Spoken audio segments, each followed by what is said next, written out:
ஆற்றல் மிகு சகோதரர் கோவை சத்யன் அவர்களை வருகை தந்து இந்த நிகழ்ச்சியில எனக்கு முன்னே கண்டன உரை ஆற்றி அமர்ந்திருக்கின்ற மரியாதைக்குரிய அன்பு சகோதரர் கழகத்தின் ஒரு அரசாங்கம் என்ன சொல்லி 221 தேர்தல்களை வெற்றி பெற்ற பிறகு உடனடியாக மக்களுக்கு தருகிற பரிசாக இன்றைக்கு மின்கட்டணத்தை உயர்த்தியிருக்கிறார்கள். விலைவாசி மிகவும் விண்ணை மூட்டுகின்ற அளவுக்கு ஏறி இருக்கிறது. அரசே ஒரு மின்சாரத்தை தயாரிக்கின்ற போது அதுக்கு ஆறுகள் அதை ஒட்டி புரட்சி நம்ம எடப்பாடியார் அதைத்தான்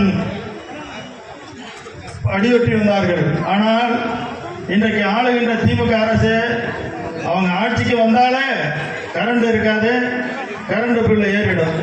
இதுதான் அவங்களோட ஆட்சியின் லட்சணம். காலத்தின் அருமை கருதி உடனடியாக மின் கட்டணத்தை வாபஸ் பெற வேண்டும் என்று இந்த அரசுக்கு கண்டனத்தை தெரிவித்து வாய்ப்புக்கு நன்றி கூறி முடிக்கிறேன். நன்றி, வணக்கம்.